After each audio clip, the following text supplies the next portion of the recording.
जय संतोषी माँ। आज के वीडियो में आप सुनेंगे संतोषी माता की व्रत कथा। बिना देरी किए हुए कथा शुरू करते हैं। एक गांव में एक बुढ़िया रहती थी। उसके 7 बेटे थे, 6 कमाने वाले थे, एक बेटा निकम्मा था। बुढ़िया माँ 6 पुत्रों का झूठा उस 7वें पुत्र को देती थी। 7वां पुत्र एक दिन अपनी पत्नी से बोला, देखो मेरी माता मुझ पर कितना प्रेम करती है। वह बोली, हाँ हाँ क्यों नहीं, सबका झूठा बचा हुआ तो तुमको खिलाती है। वह बोला, ऐसा नहीं हो सकता, जब तक मैं अपनी आंखों से ना देख लूं मान नहीं सकता। पत्नी ने हंसकर कहा, हाँ देख लोगे तब तो मानोगे। कुछ दिन बाद एक बड़ा त्योहार आया।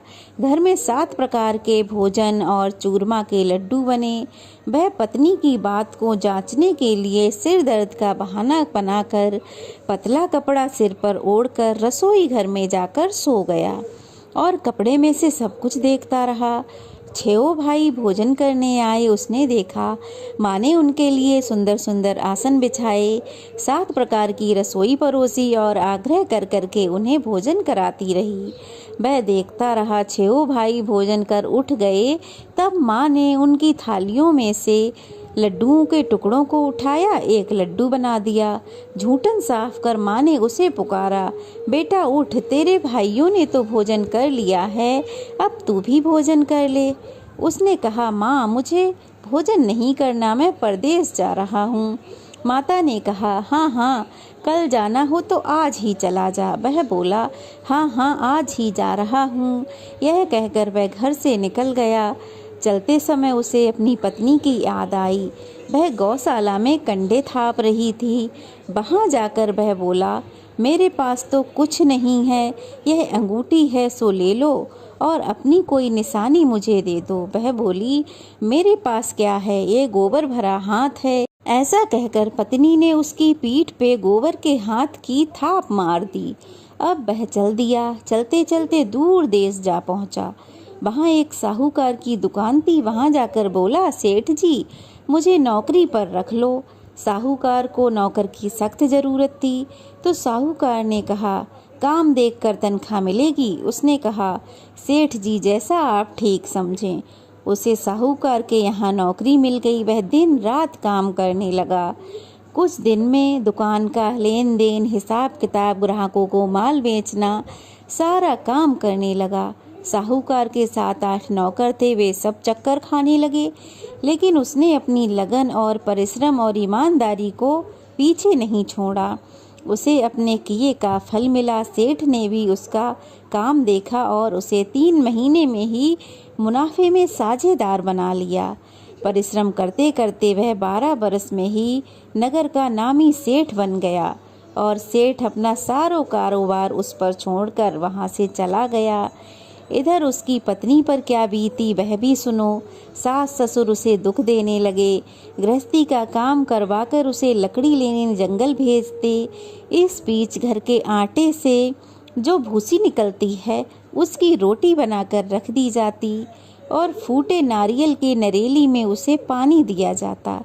इस तरह दिन बीतते रहे। एक दिन वह जंगल में लकड़ी लेने जा रही थी कि तभी उसे रास्ते में बहुत सी स्त्रियां संतोषी माता का व्रत करती दिखाई दीं। वह वहां खड़ी होकर पूछने लगी, बहनों तुम ये किस देवता का व्रत करती हो और इसके करने से क्या फल मिलता है? इस व्रत को करने की क्या विधि है? यदि तुम अपने इस व्रत का विधान मुझे समझा कर कहोगी तो मैं तुम्हारा बड़ा एहसान मानूंगी। उनमें से एक स्त्री बोली, सुनो, यह माता संतोषी का व्रत है। इसके करने से निर्धनता दरिद्रता का नाश होता है, लक्ष्मी माँ आती हैं, मन की सभी चिंताएं दूर हो जाती हैं, मन को प्रसन्नता और शांति मिलती है, निपुति को पुत्र मिलता है, प्रीतम बाहर गया हो तो शीघ्र ही लौट आता है, कुंवारी कन्याओं को मनपसंद वर मिलता है, चलता हुआ मुकद्दमा खत्म हो जाता है, कलेश से निवृत्ति मिलती है, सुख शांति होती है, घर में धन जमा हो जाता है, धन जायदाद का लाभ होता है तथा मन में और अन्य कोई भी कामना हो वह सब संतोषी माता की कृपा से अवश्य ही पूर्ण हो जाती है। तब वह पूछने लगी, यह व्रत कैसे किया जाता है, यह भी बताओ तो बड़ी कृपा होगी। वह स्त्री कहने लगी, बिना परेशानी, श्रद्धा और प्रेम से जितना भी बन सके प्रसाद लेना।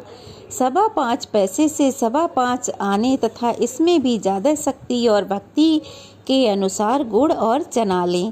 हर शुक्रवार को निराहार रहकर कथा कहना सुनना, इसके बीच में नियम ना टूटे, लगातार नियमों का पालन करना। सुनने वाला कोई ना मिले तो घी का दीपक जलाकर उसके आगे जल के पात्र को रखकर कथा कहना, परंतु नियम ना टूटे जब तक कि कार्य सिद्ध ना हो जाए। जब तक कार्य सिद्ध ना हो नियम पालन करना और कार्य सिद्ध हो जाने पर व्रत का उद्यापन करना। 3 मास में माता पूरा फल प्रदान करती हैं। यदि किसी के ग्रह खोटे हैं तो भी माता 1 वर्ष में अवश्य ही अनुकूल फल देती हैं। कार्य सिद्ध होने पर उद्यापन करना चाहिए, बीच में नहीं। उद्यापन में 2.5 सेर आटे का खाजा तथा इसी अनुसार तथा खीर बना लें तथा चने का साग बना लें और फिर 8 बच्चों को भोजन कराएं। जहाँ तक मिले अपने देवर, जेठ, भाई, बंधु, कुटुंब के लड़के लें। ना मिले तो रिश्तेदार और पड़ोसियों के लड़के बुलाएं। उन्हें बुलाकर भोजन कराएं, यथाशक्ति दक्षिणा दें। माता का नियम पूरा करना। ध्यान रखें कि उस दिन घर में कोई खटाई ना खाए। यह सुनकर वह बहू वहाँ से चल दी। रास्ते में लकड़ी ली, बोझा लिया और फिर वह लकड़ी बेच दी। उनसे जो पैसे आए उनसे गुड़ और चना ले माता के व्रत की तैयारी कर आगे चल दी। रास्ते में संतोषी माता के मंदिर में जा माता के चरणों में लौटने लगी और विनती करने लगी, हे माँ, मैं दीन हूँ, मूर्ख हूँ, व्रत के नियम नहीं जानती, मैं बहुत दुखी हूँ। हे माता, मेरा दुख दूर करो, मैं तुम्हारी शरण में आई हूँ, मुझ पर दया करो। एक शुक्रवार बीता कि दूसरे शुक्रवार को ही उसके पति का पत्र आया और तीसरे शुक्रवार को उसका भेजा हुआ पैसा आ पहुंचा। यह देखकर उसकी जेठानियां मुंह सिकोड़ने लगीं। इतने दिनों बाद पैसा आया, इसमें क्या बढ़ाई। लड़के ताने देने लगे, काकी के पास अब पत्र आने लगे हैं, रुपया आना लगा है, अब तो काकी की खातिर बढ़ेगी, अब तो काकी बुलाने से भी नहीं बोलेगी। बेचारी सरलता से कहती, भैया पत्र आए, रुपया आए, हम सबके लिए अच्छा है। ऐसा कहकर आंखों में आंसू भरकर संतोषी माता के मंदिर में जा मातेश्वरी के चरणों में गिरकर रोने लगी। माँ, मैंने तुमसे पैसा नहीं मांगा, मुझे पैसे से क्या काम, मुझे तो अपने सुहाग से काम है, मैं तो अपने स्वामी के दर्शन और सेवा मांगती हूँ। तब माता ने प्रसन्न होकर कहा, जा बेटी, तेरा स्वामी जल्दी ही आएगा। यह सुन खुशी से बावली होकर वह घर आकर काम करने लगी। संतोषी माँ विचार करने लगी, इस भोली पुत्री से मैंने कह तो दिया कि तेरा पति शीघ्र आएगा, पर वह आएगा कहाँ से, वह तो इसे स्वप्न में भी याद नहीं करता।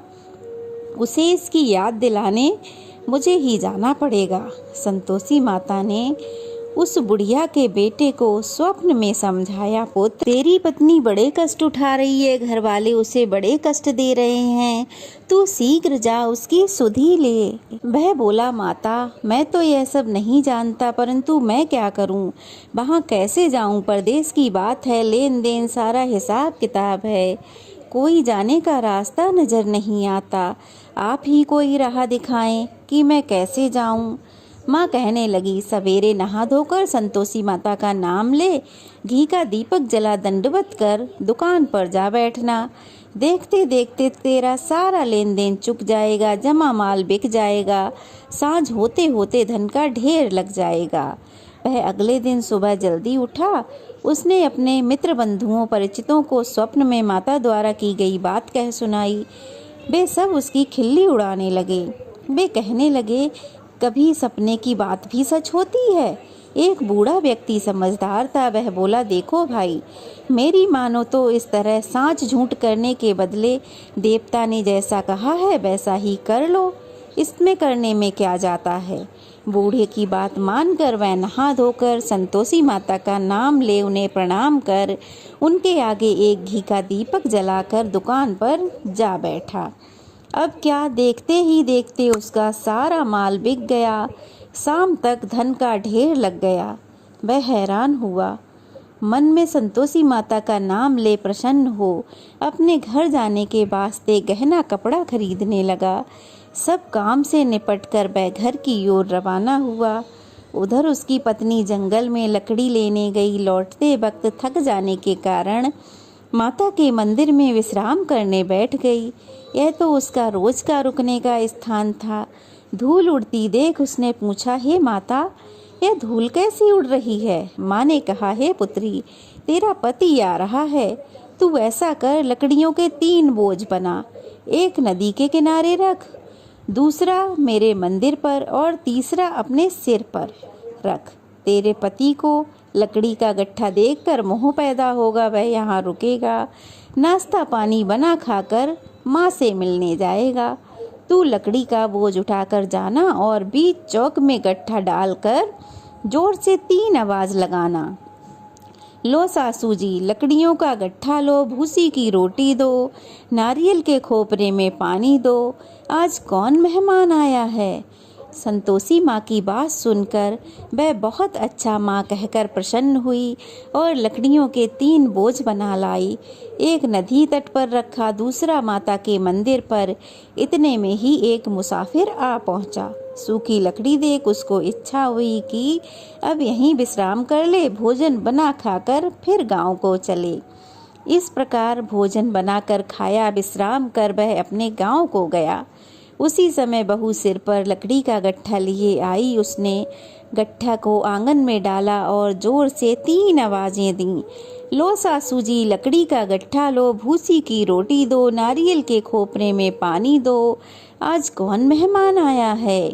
यह सुनकर सास अपने दिए हुए कष्टों को भुलाने के लिए कहने लगी, बहू, तू ऐसा क्यों कहती है? तेरा मालिक ही तो आया है।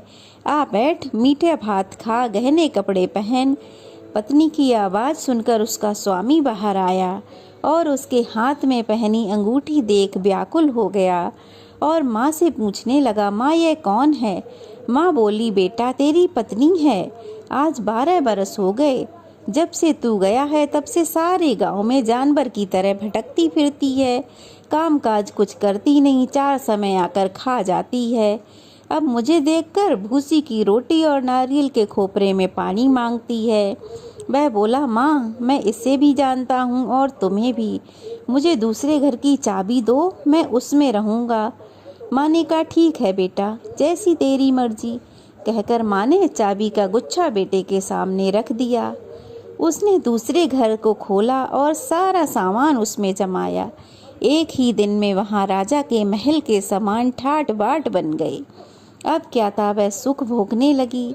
अगला शुक्रवार आया। उसने अपने पति से कहा, मुझे माता का उद्यापन करना है। पति ने कहा, बहुत अच्छा, खुशी से करो। वह उद्यापन की तैयारी करने लगी।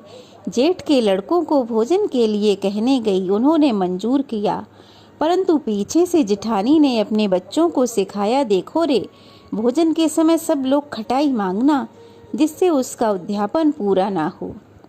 लड़के भोजन करने आए, पेट भर के खीर खाई, परंतु बात याद आते ही कहने लगे, हमें कुछ खटाई खाने को दो, खीर खाना हमें नहीं भाता। यह देखकर तो अरुचि होती है। बहू ने कहा, खटाई किसी को नहीं मिलेगी। बच्चे उठ खड़े हुए, बोले, ठीक है, पैसे लाओ। भोली बहू कुछ जानती नहीं थी तो उसने बच्चों को पैसे दे दिए। लड़कों ने बाजार जाकर उन पैसों से इमली खरीद कर खाई और यह देखकर बहू पर माता जी ने कोप किया। राजा के दूत उसके पति को पकड़ कर ले गए। अब सब उसकी जेठानियां ताने देने लगीं, चोरी करके लाया होगा, अब सब मालूम पड़ जाएगा, जब जेल की रोटी खानी पड़ेगी। बहू से यह वचन सहन नहीं हुए। वह संतोषी माता के मंदिर में गई और कहने लगी, हे माता, यह तुमने क्या किया? हंसा कर क्यों रुलाने लगी? माता बोली, पुत्री, तूने मेरा व्रत भंग किया, इतनी जल्दी सब बातें भुला दी। वह बोली, माता, भूली तो नहीं हूँ, ना हो कुछ अपराध किया है, मुझे तो उन लड़कों ने भूल में डाल दिया, मुझे क्षमा करो माँ। माँ बोली, ऐसी भूल कभी मत करना। यह बोली, अब कोई भूल नहीं होगी माँ, अब बताओ मेरे पति कैसे आएंगे? माँ बोली, पुत्री, जा, तेरा पति तुझे रास्ते में ही मिलेगा। वह मंदिर से निकलकर बाहर आई तो रास्ते में उसे उसका पति आता मिला।